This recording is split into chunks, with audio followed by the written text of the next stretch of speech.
My project is on circadian lighting design, lighting color, and occupant wellness. Occupant wellness has long been at the heart of sustainable design, but only recently has lighting specifically as an impactor of wellness been addressed. The Green Building Rating System, WELL, recognizes the importance of lighting design in projects, specifically of circadian lighting design. Appropriate lighting not only reduces building energy use, but more significantly can improve occupant wellness by providing connection to natural and physiological cycles. In order to understand lighting design, it's important to understand how light works. Light is emitted from the sun at all wavelengths, then hits an object, and certain spectrums of lights are reflected. These wavelengths, which are reflected off surfaces, are then the items which are received by the eye. Vision is limited to a very narrow range, between around 400 nanometers and around 700 nanometers. On either end of that, light outside the visual range is ultraviolet to the violet side and infrared to the red side. It's important to note that a much wider spectrum of light is emitted by the sun.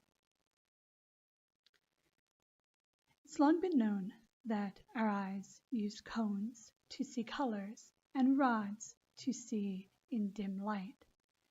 It's also well known that ganglion cells have the purpose of helping translate stimuli from the rods and cones to the vision-producing centers of the brains. More recently, science has recognized the presence of intrinsically photoreceptive ganglion cells. These cells are non-vision forming cells that are photoreceptive and connect to non-vision parts of the brain. So what do these intrinsically photoreceptive ganglion cells do? More and more science is being done on these cells, and it's been discovered that they are very important for regulating circadian rhythm through a process called photoentrainment. Their will helps our eyes respond to brightness. For instance, they manage pupil light reflex. And they also are critical in regulating endocrine system, suppressing melatonin secretion, regulating dopamine and GABA, and impacting insulin release around a 24-hour cycle. Intrinsically photoreceptive ganglion cells are most responsive to light around 480 nanometers. You can see in these charts that normal daylight peaks at around this spectrum, which is the dotted purple line on these charts. The visual spectrum, on the other hand, is the dotted green line and peaks around 550 nanometers.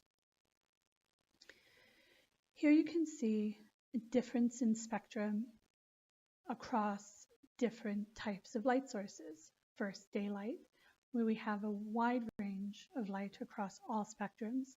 Incandescent, which filters more towards the reds. Fluorescent, which is usually characterized by peaks among certain spectrums. Halogen, cool white, and warm white LEDs. Light is typically described by color in kelvins. Artificial light typically goes between 2400 Kelvin, which is very warm, incandescent lights, towards the red, and 5000 Kelvin, which are white LED or compact fluorescent lights. It's important to note that daylight can be upwards of 10,000 Kelvin. It's also important to note that lighting color in Kelvin does not directly relate to the spectrums of lights emitted. Here's an example of two 5000 Kelvin bulbs, a compact fluorescent and an LED. You can see the spectrum variance is significantly different in the two lights, although both of them are reported as having the same color, the same spectrum. However, the 5000 Kelvin LED is peaking more towards the light levels which are most receptive to the intrinsically photoreceptive ganglion cells. It's also important to note that humans respond best to daylight. Artificial lighting should always be considered in addition to daylighting, and task lights can be used to provide more blue lights in existing spaces. The ACC Care Center is a senior housing center which used tunable LED lights. The project attempted to recognize the unique needs of seniors. Seniors have an increased need for lights as light perception decreases as people age. They need more brighter light in order to see as well. There's a reduced comfort with glare as people age. And the decision was made that the lighting design needed to focus on the spectrum of light.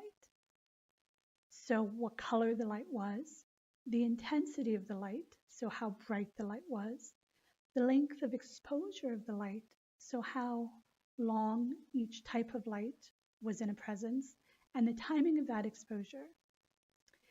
In order to hit these goals, the project decided to use tunable LEDs. So these are lights which over the course of the day can adjust the color of the light.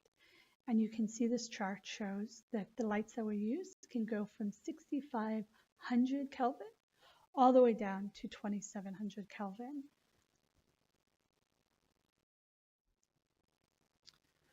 So over the course of the day, the patient rooms, the lights in the patient rooms varied. So between 7 and 2, a 6,000 Kelvin, closer to a natural daylit situation, was used to promote alertness.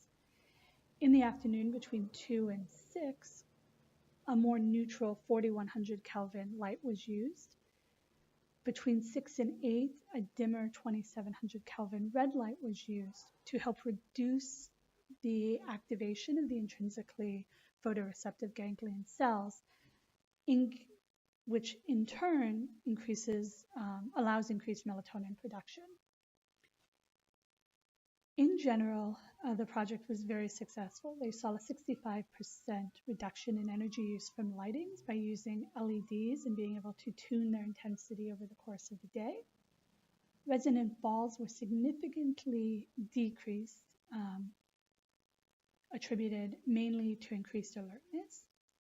There was a 41% reduction in agitation and crying behavior and yelling. A lot of these seniors had dementia. And there was significant improved sleep patterns in residents across the board. Nursing staff also reported increased alertness and satisfaction with their jobs. The nursing stations were lit on a different schedule to maximize their health. General principles in circadian lighting design include cycling lights to simulate the sun, ensuring that full spectrum lights closely mirror natural lights as much as possible. For instance, blue light during the day may help regulate blood sugar and reduce melatonin production. That same blue light at night would continue to reduce melatonin production at a time when we want our body to start producing melatonin, so switching to a red light at that point might be more appropriate.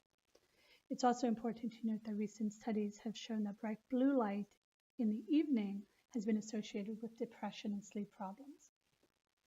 It's also important to consider occupant patterns in lighting design and to note that shift workers may need different lighting patterns than traditional office workers. In conclusion, it's important to recognize that lighting is an evolving science which needs to recognize the intrinsic needs of the human bodies. Human bodies evolved in the presence of full spectrum cycling sunlight. Careful lighting design using the knowledge we now have can help support health and natural circadian patterns by mirroring the natural pattern of our sun.